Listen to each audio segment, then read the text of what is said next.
Welcome to episode 140 of the Inside Job Boards and Recruitment Marketplaces podcast. I am Stephen Rothberg. I'm the founder of College Recruiter. And if you hear me talking fast, it's because I had way too much caffeine this morning. Peter, good to see you. Talk about ADHD. Good golly. Calm down. Settle. Relax. I'm Peter Goldman. I'm a founding principal of the AIM Group. We do consulting, conferences, and content for job boards and recruitment marketplaces. And today, sitting in beautiful, sunny Naples, Florida, we have with us Jason Gorham, founder and CEO of TalentXi. I wondered whether it was TalentXi or TalentXi, but Stephen set me right. Welcome aboard. Thank you for joining us. And we're going to get right into the question of the reaching the passive and pre-passive candidates. I don't know that there is such a thing as a pre-passive candidate. Let's get to that in a minute. Tell us about how you plan with TalentXi to do that. To reach the passive and pre-passive? Yeah. Yes, sir. Hey, guys, thanks for having me, Peter and Stephen.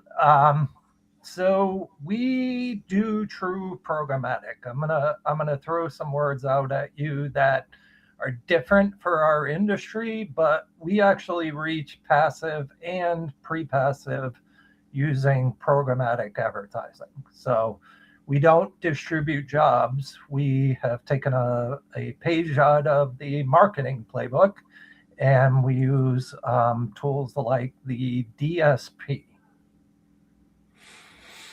And the DSP, take a minute and kind of like what I'm hearing you say, Jason, is you don't take in job postings and then publish the text job postings on your site or on other job boards. You're getting that traffic in a different way. So Yes, what do you do with the job postings?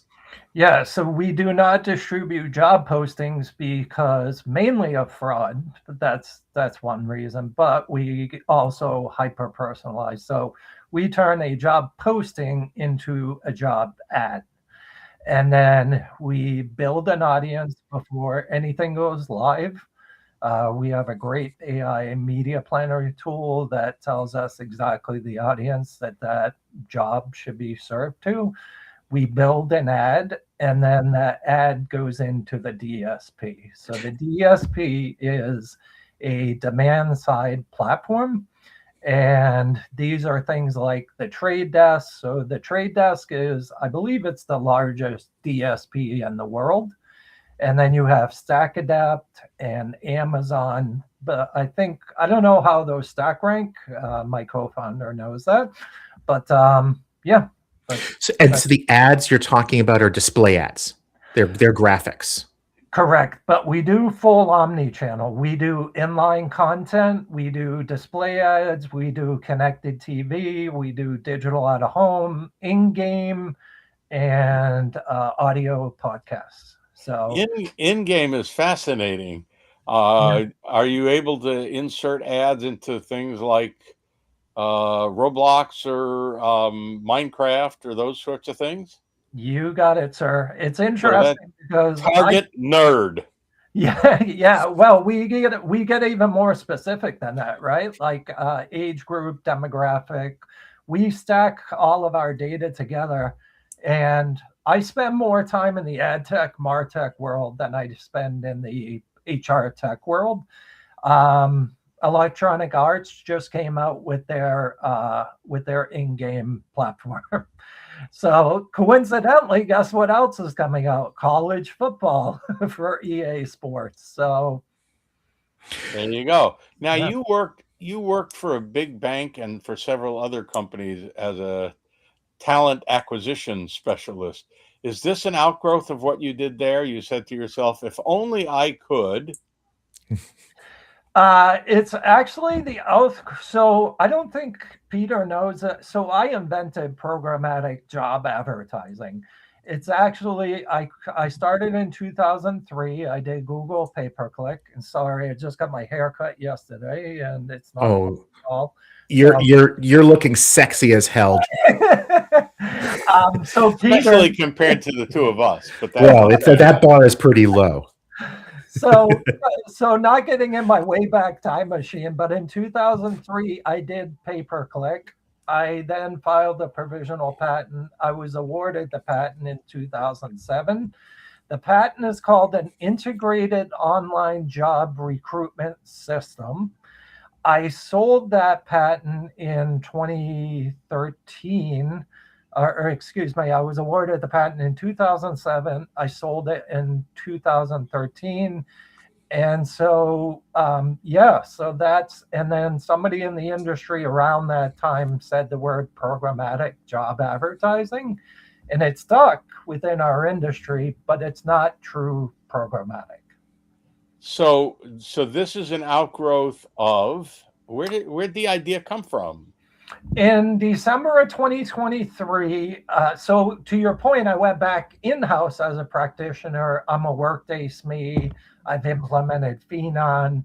And so I've always built solutions as problem solutions, not necessarily technical.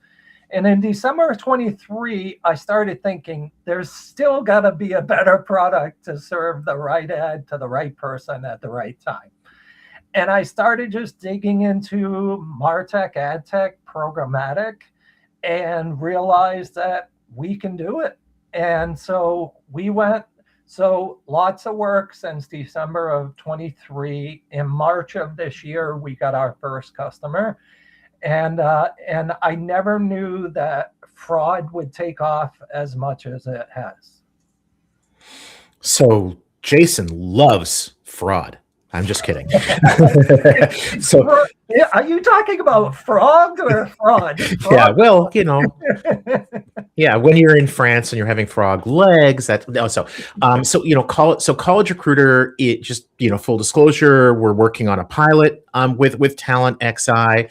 And it's kind of like neither here nor there. But one of the things that I've learned from talking with you about about the product, and I think the first time you and I talked was about a year and a half ago at a TA Tech conference in San Diego or near San Diego. Again, more recently, kind of in your backyard near where you lived, and so that it seems to me that the solution that you're bringing would allow employers and other advertisers of jobs to reach candidates who are not on the job boards. Not exclusively, because some, if you go to a job board, you're also going to go to CNN.com and, other content sites, but most people are not on job boards. A lot of people who are searching for jobs actually even aren't on job boards. So from the candidate's perspective, let's say you're on like a news site and one of quote unquote your ads shows up. Paint a picture for us. What do they see? What do they do? Where does it take them? Yeah, so it's a great analogy. So we serve the ad, right? We serve the ad, hypothetically CNN. We also day part it. It's in the programmatic world, it's called day parting. So we will reach somebody in the morning while they're commuting. Hypothetically, they're on the train commuting. We reach them in the morning. They see the ad, and that's really to get their interest going. It's the first ad. And then we will day part and target them at lunch and say, hey, reminder, with a separate ad, and say, hey, here's a reminder that you were looking at this job. And then we will also serve them in the evening when they get home. And typically that's the time that they'll convert. Top of funnel conversion. So, it's an old marketing trick 3 times, right? Like you have to see something 3 times and then you'll actually take an action. And so the candidate sees the display ad. It might have like a photo or something of what it looks like when they're doing the job. Construction, it's going to show construction workers pouring concrete or whatever. They click and then they go to whatever page your customer provides to you, whatever that URL be. So it might be an ATS, it might be a job board posting or whatever. And do your customers, the advertisers, do they pay you Is it per impression, per click, per application? How does the money work? How does the money work? And how can we pay much less and get much more? Well, I've been spending a lot of money building this for 2.5 years. It really depends on the model regarding the money. So we have agency clients, we have job board clients, and we're just now starting to roll it out to direct clients. So the money is kind of all over the place. The biggest challenge for us is we are advertising as a CPM, and we are optimizing a CPM to a conversion. And that conversion could be a lead conversion, right? Top of funnel, first name, last name, email, phone. That could be a start apply, or it could be a full apply. Peter, I think we've got time for one more good question. So it shouldn't come from me. It should come from you. Oh, I thought you were about to say you were going to take it. So you started in March. You have obviously some very, very limited, very, very early results. You haven't even been able to get Stephen to pay enough attention to get it working at his company. We are fully engaged, Mr. Zollman. Yeah, I talk to Stephen a lot. Okay, but what are you finding, and is it working? It is working.